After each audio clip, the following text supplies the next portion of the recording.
Caríssimos e caríssimas, estamos de regresso para mais um episódio do Mais 49 Bundesliga Calling. Tivemos a quarta jornada da Bundesliga e, como é tradição no futebol alemão, tivemos golos e mais golos. Impressionante a catadupa de golos que tivemos nesta jornada no principal escalão do futebol alemão. Houve goleada em Stuttgart, houve goleada em Bremen, houve 7 golos em Leverkusen, houve 1-0-0, por incrível que pareça.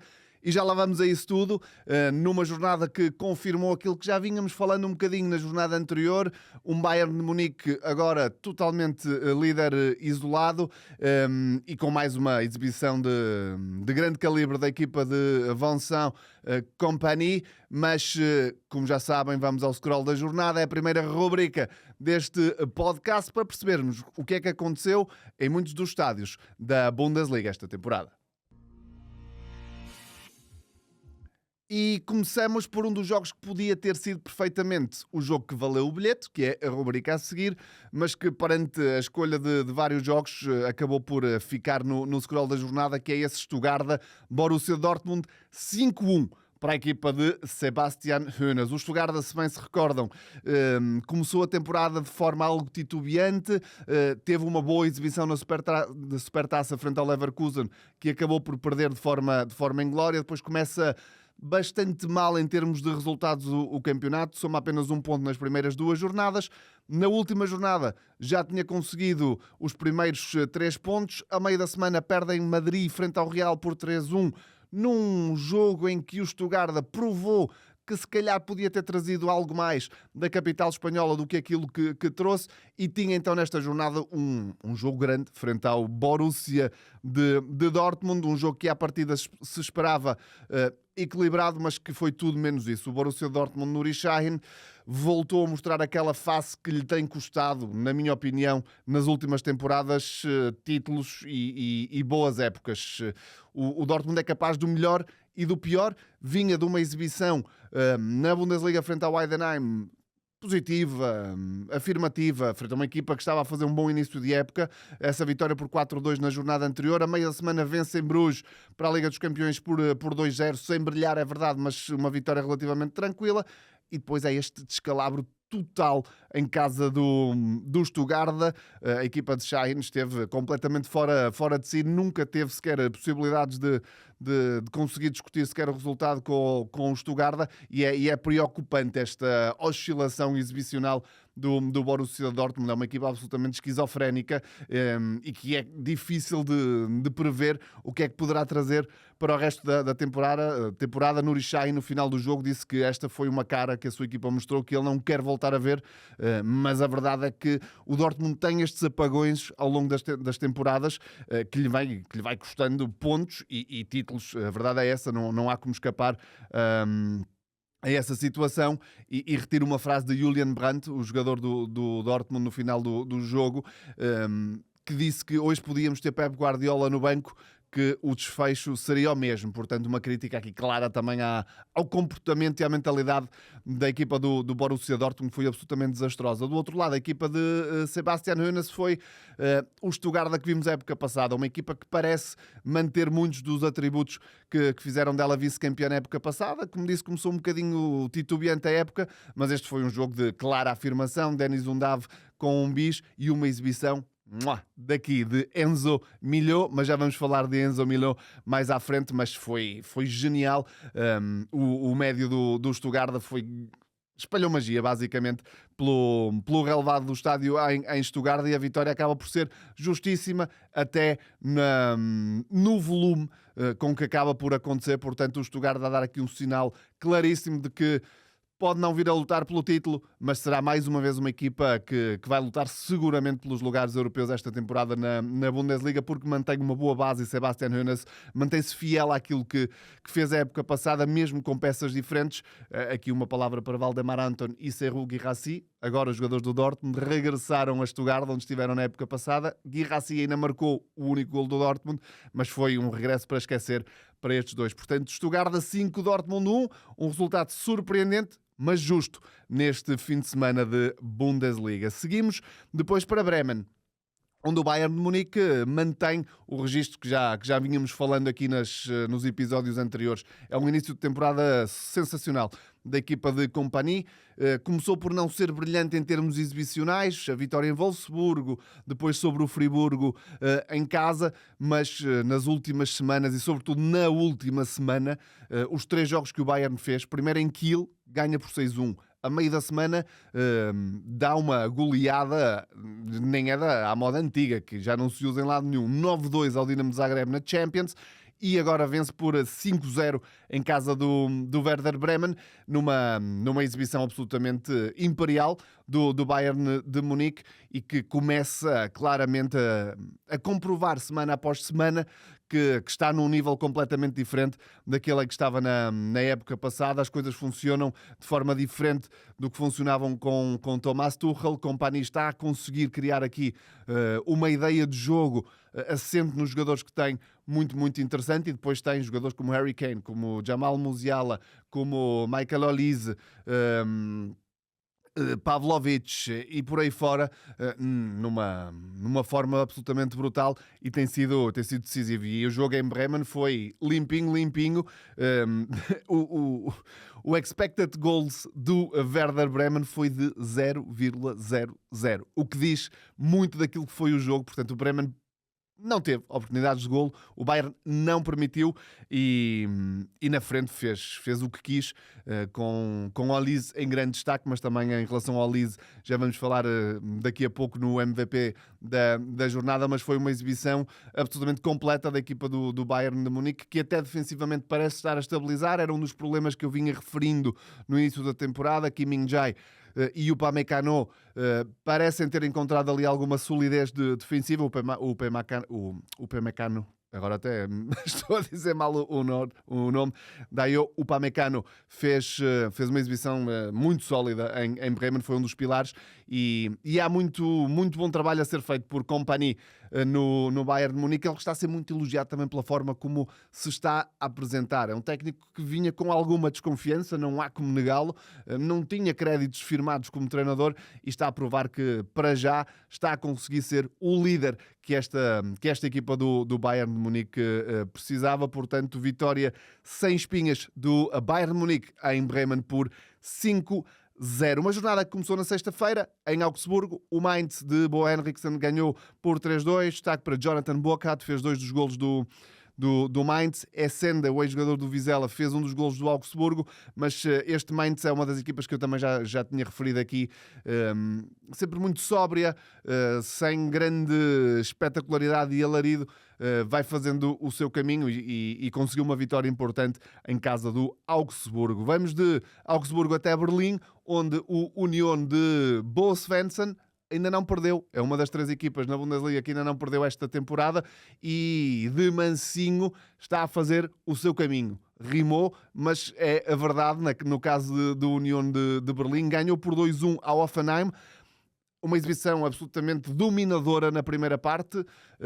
Esteve a vencer por 2-0 e podia estar até a vencer por números bem mais expressivos. O Hoffenheim, também já o disse aqui, é adversário de Porto e de Braga na Liga Europa. Defensivamente continua um autêntico desastre. Então o segundo gol do União de Berlim é anedótico quase, a forma como se comporta defensivamente o Hoffenheim. Na segunda parte reduz para 2-1, reabre ali o jogo, mas depois aí entra aquilo que eu também já disse aqui, que é a estabilidade reconquistada em termos defensivos do União de Berlim. Tem-lhe valido os pontos que tem esta temporada, e é uma das equipas que já está na parte de cima da tabela classificativa ao fim de 4 jornadas. Portanto, um bom início de época para o União de Berlim.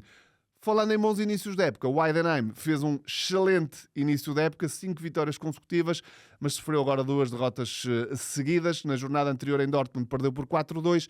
Este fim de semana o Heidenheim perdeu em casa com o Friburgo por 3-0. Uma primeira parte equilibrada, sem grandes lances de grande perigo, chamemos-lhe assim, e foi depois na segunda parte que o Friburgo, a equipa de Julian Schuster, acabou por acelerar o ritmo. Começa a ganhar com um grande gol de Ritsu Doan, extraordinário, o japonês, a colocar o Friburgo a ganhar. Depois Vincenzo Grifo, uma das grandes figuras de há vários anos deste Friburgo, bisou e confirmou essa vitória justíssima do Friburgo. O Friburgo, que é uma equipa muito bem trabalhada de há vários anos. Christian Streich deixou um legado muito positivo que Julian Schuster está a conseguir agarrar de forma sólida e atenção a este Friburgo, porque é uma equipa muito agradável de seguir na Bundesliga e ganhou de forma justíssima em casa do sensacional Heidenheim, que agora começa lentamente a enquadrar-se um pouco na sua realidade nesta Bundesliga. Avançamos até Bochum, onde duas equipas que ainda não tinham pontos empataram e, portanto, somaram o primeiro ponto na temporada. Empate a 2 entre Bochum e Holstein Kiel.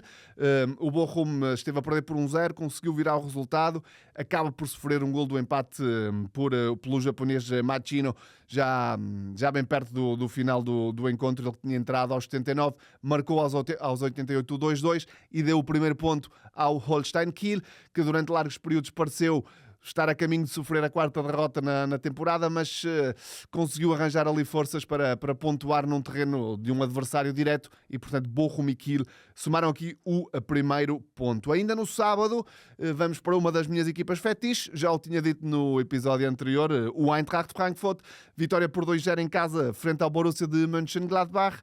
Omar Marmoush voltou a marcar, Hugo Ekitike não marcou, mas esteve na origem de um dos golos e, portanto, mantenho aquilo, ou está-se a confirmar aquilo que eu disse no início de temporada. Ofensivamente, este Eintracht Frankfurt vai ser uma delícia de acompanhar. Muito poder de fogo, muita qualidade ofensiva e o gol de Omar Marmoush, se não o viram, aproveito para vos aconselhar a ver. É uma jogada individual extraordinária do avançado do Eintracht Frankfurt, que na altura coloca a equipa de Dino Topmöller a ganhar por 2-0, frente a um Gladbach que eu começo a ficar sem palavras para descrever este Gladbach. Tem 3 pontos, tem 3 derrotas em 4 jogos. Gerardo Seoane vai sofrer, porque em Gladbach todo o ambiente do clube, todo o peso histórico do Borussia de Mönchengladbach vai obviamente colocar pressão em Gerardo Seoane, que me parece um bocadinho lamentável, porque a equipa voltou a provar que tem qualidade, que é capaz de criar perigo em largos períodos, criou muitas dificuldades ao Eintracht Frankfurt, mas não está a conseguir materializar o bom futebol que consegue criar em pontos e em vitórias, e está a pagar muito caro por isso a equipa do Borussia de Mönchengladbach. Vamos ver se Gerardo Seoane consegue dar aqui a reviravolta, mas para já está complicada a época da equipa do Gladbach, que volta a ver-se embrulhada ali numa zona da tabela onde já esteve durante largos períodos o ano passado. Seoane entrou com esse voto de confiança para esta época, para tentar mudar um bocadinho essa aflição com que viveu na temporada passada, mas este início de temporada está a provar-se um pouco igual ao do ano passado. Venceu apenas o Bochum até agora, perdeu os outros 3 jogos, mas sempre com essas nuances e com esse indicativo que poderá ser uma equipa realmente atrativa e capaz de ganhar, mas para já não está a conseguir. Portanto, vitória do Frankfurt por 2-0. O Frankfurt, em sentido contrário, perdeu apenas na primeira jornada em Dortmund, já leva 3 vitórias consecutivas. Atenção a este Eintracht Frankfurt nesta temporada, poderá vir a ser um caso muito interessante na luta pelos lugares europeus e quem sabe até pelos lugares de Champions. E vamos agora ao último jogo antes de irmos ao Valeu o Bilhete. E esse último jogo aconteceu em Hamburgo, no Millantor Stadion, o mítico estádio do St. Pauli, onde o St. Pauli somou o primeiro ponto esta temporada, à semelhança do Bochum e do Holstein Kiel, empate a 0 em casa frente ao RB Leipzig. E o Leipzig é outro padrão que eu parece-me que vou ter que repetir ao longo da temporada. Uma equipa que tem todos os atributos de uma grande equipa, ou que ocasionalmente consegue provar esses atributos de grande equipa, mas depois de forma diferente, mas de certa forma idêntico ao Borussia Dortmund, acaba por deixar pontos onde não pode e onde não deve, e que depois no final da temporada obviamente lhe faz falta para ser um verdadeiro candidato ao título. Empatou agora em casa do St. Pauli 0-0, já tinha empatado na jornada anterior em casa com o Union de Berlim, também 0-0, portanto a equipa de Marco Rosa deixa aqui 4 pontos em 2 jornadas que na conta final do campeonato poderão ser decisivos, mas com uma diferença. Se frente à União de Berlim o RB carregou e de facto foi também se calhar um pouco infeliz não conseguindo vencer, Agora em Hamburgo, em casa do St. Pauli, não foi bem assim. Um dos melhores em campos foi Peter Gulácsi, o guarda-redes húngaro do Leipzig, evitou mais do que uma vez o gol do St. Pauli e não foi de todo um jogo onde o Leipzig foi claramente superior à equipa que subiu este ano à Bundesliga. Podia até ter perdido o jogo. Só na primeira parte o St. Pauli tem 3 oportunidades de golo que podiam ter resultado de facto num ou mais golos. Na segunda parte, um dos lances finais pertence novamente ao St. Pauli, portanto foi um empate em que o Leipzig podia perfeitamente ter perdido, e é por isto que eu tenho dificuldades em olhar para o Leipzig e ver ali um real candidato ao título de campeão na Alemanha. Foi o scroll da jornada 4 da Bundesliga, mas como já sabem, falta sempre um jogo, que é aquele que valeu o bilhete. E o valeu o bilhete vai para o jogo em casa do campeão, o Bayer Leverkusen. Vitória por 4-3 sobre o Wolfsburgo. Uma vitória à la Leverkusen. Xabi Alonso, mais uma vez, conseguiu marcar o gol decisivo já para lá do minuto 90. Foi Victor Boniface, ao minuto 90 mais 3, a fazer esse 4-3, que deu o triunfo ao Bayer Leverkusen, num jogo em que ficaram evidentes as fragilidades defensivas da equipa de Xabi Alonso. É algo que também se vem arrastando desde o início da temporada. Já falei disso aqui. Houve a questão em torno de Jonathan Tah, que esteve para sair no vai e não vai para o Bayern de Munique, acabou por não sair, acabou por manter-se em Leverkusen. Mas no meio deste processo todo, Xabi Alonso ainda não encontrou o equilíbrio defensivo da sua equipa, que sofre muitos golos. Já sofreu 9 golos em 4 jogos na Bundesliga.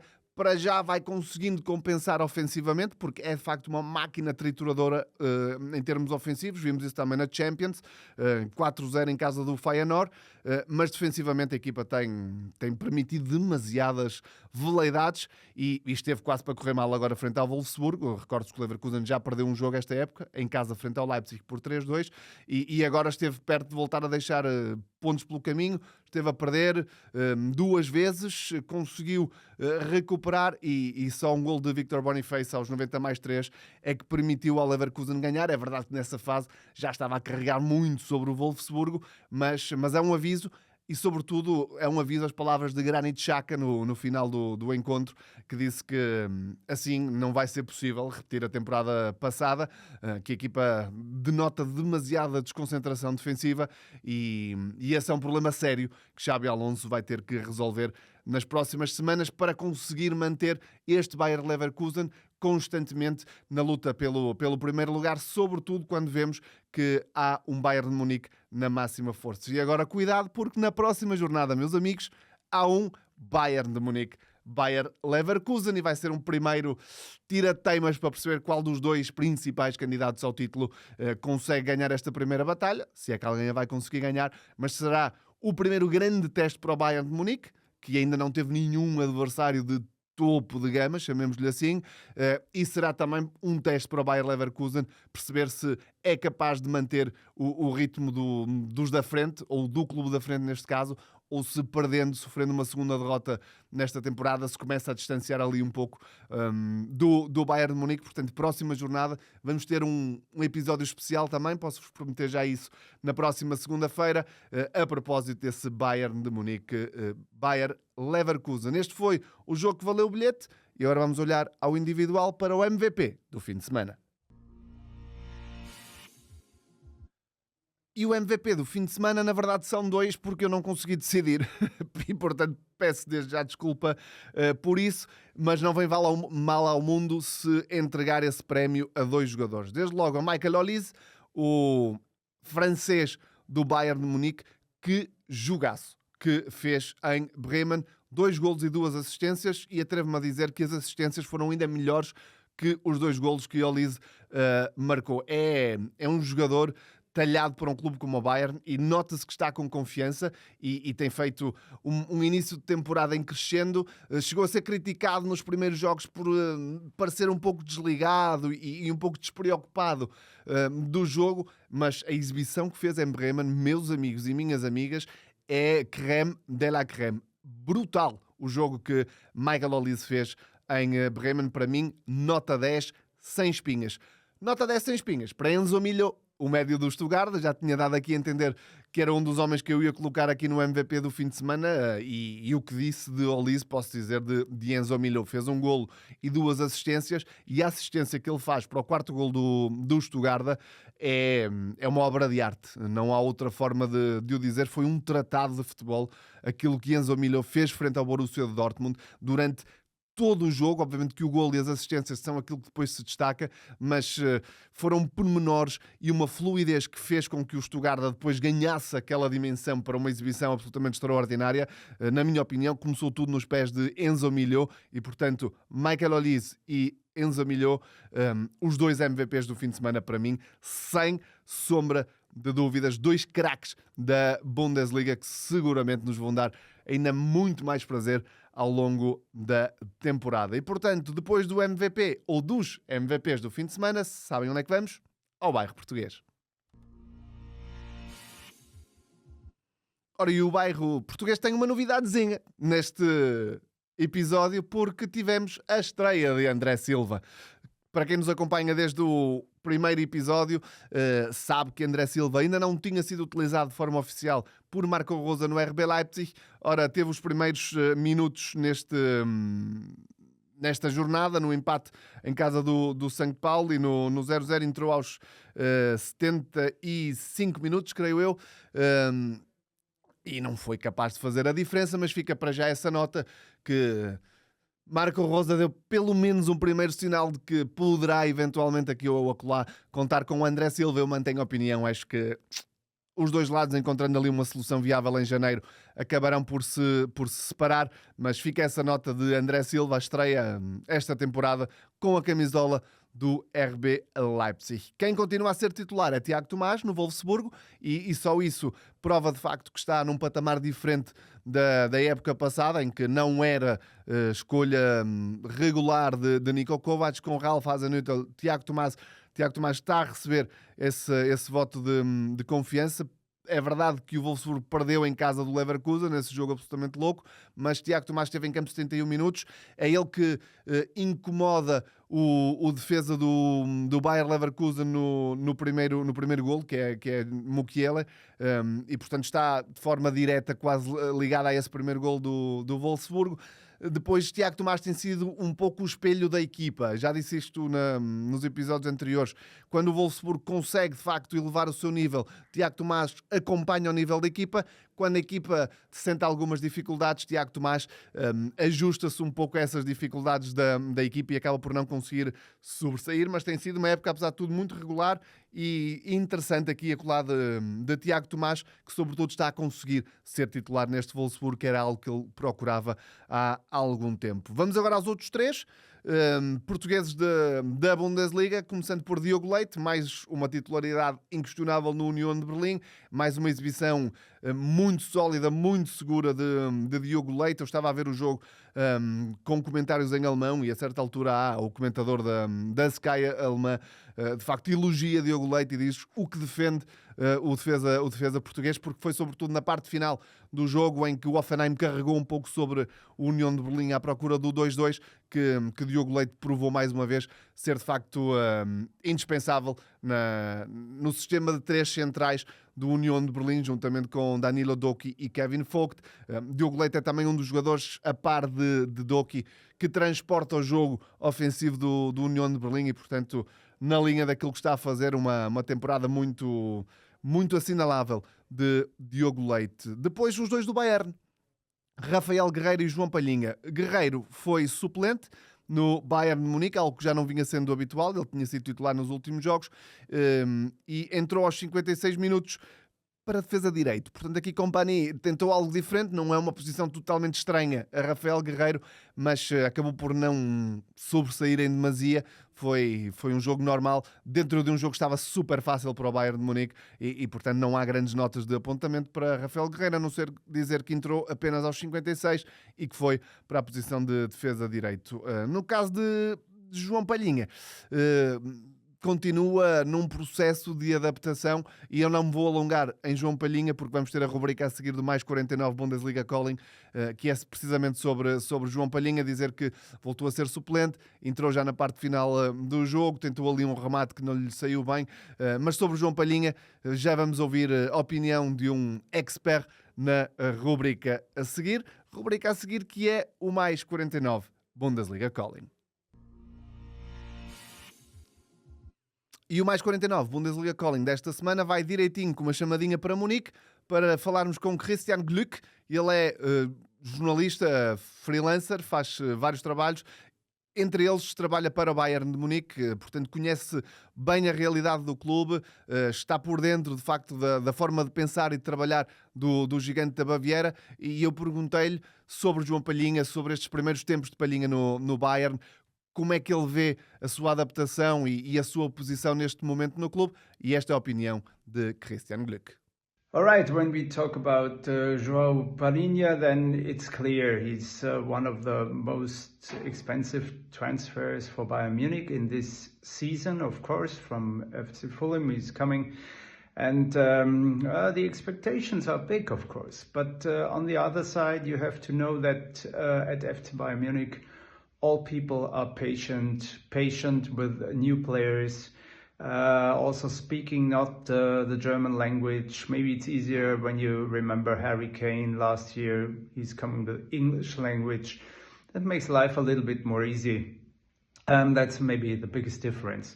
On the other side, you have to know that on this position, on defense in midfield, you have another player like Pavlovic, you have Joshua Kimmich, you can go with Conny Laimer, with the other Portuguese player, with Rafael Guerreiro.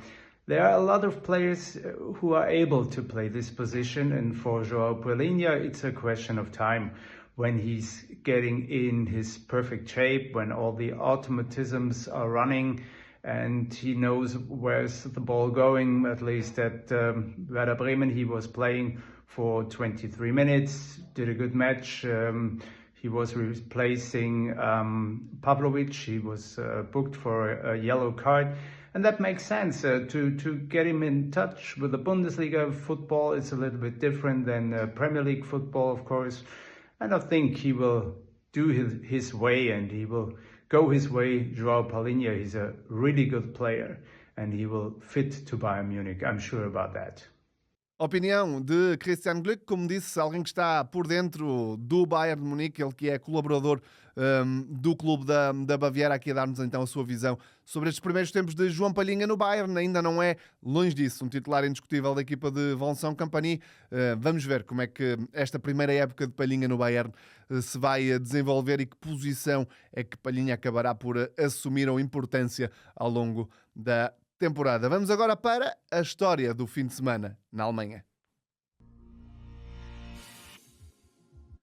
E a história do fim de semana vai para um olhar direto para o Schalke 04, um gigante, um histórico do futebol alemão que continua, eu ia dizer que atravessa, mas a verdade é que isto já é contínuo, continua a viver momentos muito, muito difíceis, está bem embrulhado no fundo da tabela classificativa da segunda Bundesliga, perdeu por 5-3 em casa frente ao Darmstadt nesta jornada, depois de estar a vencer por 3-0, foi um golpe duríssimo para o Schalke 04 e houve consequências neste fim de semana. Karel Gerets, o treinador, e Mark Wilmots, que como jogador foi uma lenda do Schalke 04, fez parte da equipa que ganhou a Taça UEFA 97, tiveram que sair. Foram ambos despedidos, treinador e diretor desportivo, numa equipa que, em termos diretivos, tem vivido num turbilhão e numa confusão constante. Há aqui mais dois problemas agora para resolver, o problema do treinador e o problema do diretor desportivo, mas é uma época que, se o Schalke não conseguir pensos rápidos que funcionem, pode tornar-se ainda mais problemática do que as temporadas anteriores e paira a possibilidade do Schalke cair para uma terceira liga, que depois arrastaria consigo outros problemas que se relacionam com a questão financeira e que podem levar a que o Schalke não tenha licença para jogar na terceira liga e acabar nos campeonatos regionais. Tudo isto ainda são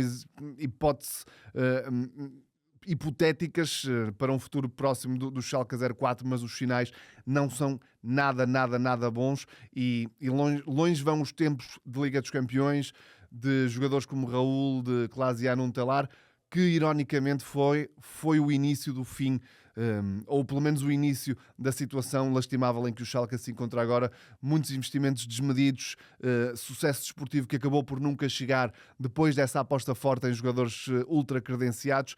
Em 2022, recorde-se, a Gazprom foi obrigado a retirar-se, ou o Schalke afastou-se do contrato que tinha com a Gazprom devido à guerra na Ucrânia, e essa é na minha opinião, uma atitude que merece todo o louvor e um chapeau à direção do Schalke, mas falta dinheiro e obviamente que isso não ajuda e foi um dos problemas ou é um dos problemas neste momento, a grave crise financeira que o Schalke atravessa e que neste fim de semana se junta à Desportiva e que levou à saída de Karel Gerets e de Mark Wilmots. Estamos quase no final do episódio de hoje, a bater a meia hora. No episódio de hoje não há os Sprechens Deutsch, vou guardar para o programa da próxima semana, que, como já disse, vai ter um formato especial com um convidado para olharmos sobretudo para esse grande jogo entre Bayern de Munique e Bayer Leverkusen. Do meu lado, um obrigado